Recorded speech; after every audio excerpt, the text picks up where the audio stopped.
Манай улс барилга авто замын бүтээн байгуулалтад ашиглаж байгаа хүчний хэмжих хэрэгслүүдийг шалгах боломж байдаггүй байсан. Өнөөдөр бүгд найрамд Хятад ард улсын тусламжаар стандарт хэмжил зүйн үндэсний газрын лабораторийг шинчилж өглөө. Тэгэхээр манай улсын барилга авто замын салбарт хийгдэж байгаа хүчний эргэлтгүүнийг шалгах заавал олон улсын чанар стандартад нийцж байгаа эсхийг шалгах юм лабораторийн тоног төхөөрөмж манад байдгүй байсан. За тэгэхээр энэ асуудлаар Монгол улсын шадар сайд хүрэлцэх бүгд найрамд Хятад ард улсаас манай улсад суугаа онц бөгөөд бүрэн эрхэд элчин сайдад хандан хүсэл тавьж байсан. Энэ хүслийн дагуу өнөөдөр стандарт хэмжилсэн үндэсний газрын лабораторид яг энэ чиглэлээр лабораторийг баяжуулсан ийм тоног төхөөрөмжийг өгч байгаа. За тэгэхээр зэрэг бид стандарт хэмжилсэн газрын дарга ган төмөртөө уулзаж яг энэ стандартыг хэмжиж энэ яснаар яг энэ манай улсын энэ барилгын чанар стандартад гарах өөрчлөлт юу ямар болох юм бэ гэдгийг тодруулж асууя л да. За тэгэхээр Монгол улсын засгийн газраас чанарын хөтөлбөр, чанарын дэд бүтцийг сайжруулах хөтөлбөрийг баталсан байгаа 16 оноос 2000 он. Энэ хөтөлбөрийн хүрээнд салбар болгон дээр бид судалгаа хийж байна.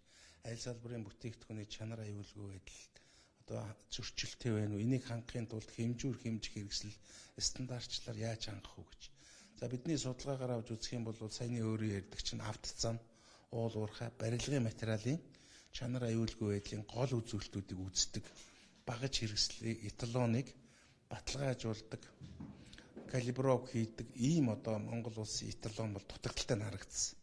Өөрөөр хэлбэл энд ашиглагдж байгаа багаж хэрэгслийн 60 гаруй хувийг бид нэр үндэсний эталоны хэмжээнд баталгаажуулж чадахгүй байгаа. Тэгээ энэ байдлыг Монгол улсын шадар сайд хүрэлцэх анхааралтай аваад бүгд найрамд Хятад ард улсын засгийн газрын холбогдох улсуудад хүсэл тавьсны дагуу өнөөдөр авто зам, барилга, уул уурхайн салбарт ашиглагддаг хүчний өөрөөр хэлбэл даац, бат бөх, хатуулгыг үздэг энэ багажуудыг баталгаажуулдаг эталоныг өнөөдөр хүлээлгэж өгч байна.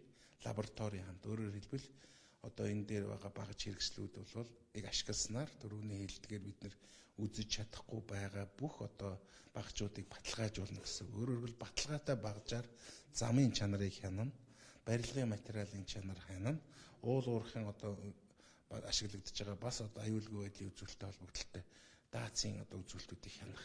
Инхээр бол чанар аюулгүй байдлын найдвартай байдлыг хангахад төс тохиомтой гэж ингэж бодож байгаа.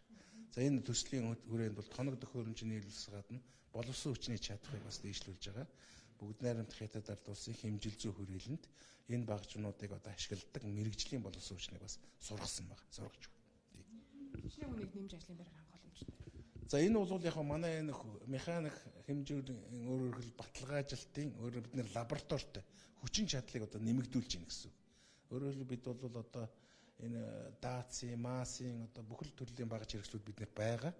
Чадахгүй байгаа зүйлүүдээ одоогийн байдлаар чадахгүй байхгүй зүйлээ чадахжуулж гин гэсэн.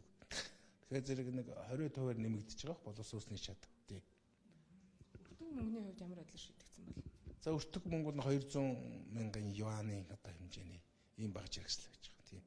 Тэгэхээр цаашдаа бол зам барилгын чанар бол сайжрах их хүнсэл тавьж байна. Зам барилгын чанарыг сайжруулах найдвартай бид нэр тэр багаж хэрэгслийг баталгаажуулж калибров хийдэг л болно гэсэн үг. Тэгэхээр зэрэг тэр баталгаатай калибров хийж байгаа юм чинь замын чанар, барилгын материалын чанар тавих хяналт бодиттойгоор сайжирна гэсэн үг гэж ойлгож байна. Өмнө ер нь бид нар ямар байдлаар энэ асуудлыг шийддэг байсан? Тодорхой энэ багаж хэрэгсэл байхгүй учраас тэр багаж хэрэгснээр тэр хяналт, баталгаажилт, калибровконд ордгүй явдаг. Гэхдээ тэдний бүгдийг муу гэхгүй л дээ. Ордгүй гэдэг чинь эргэлзээтэй гэсэн үг шүү дээ. Өөрөөр хэлбэл найдвартай байна уу, гүй байна уу гэдгийг хэмжиж тогтоож чадахгүй учраас эргэлзээтэй байдаг байсан. Одоо бол эргэлзээ багаснаа гэсэн.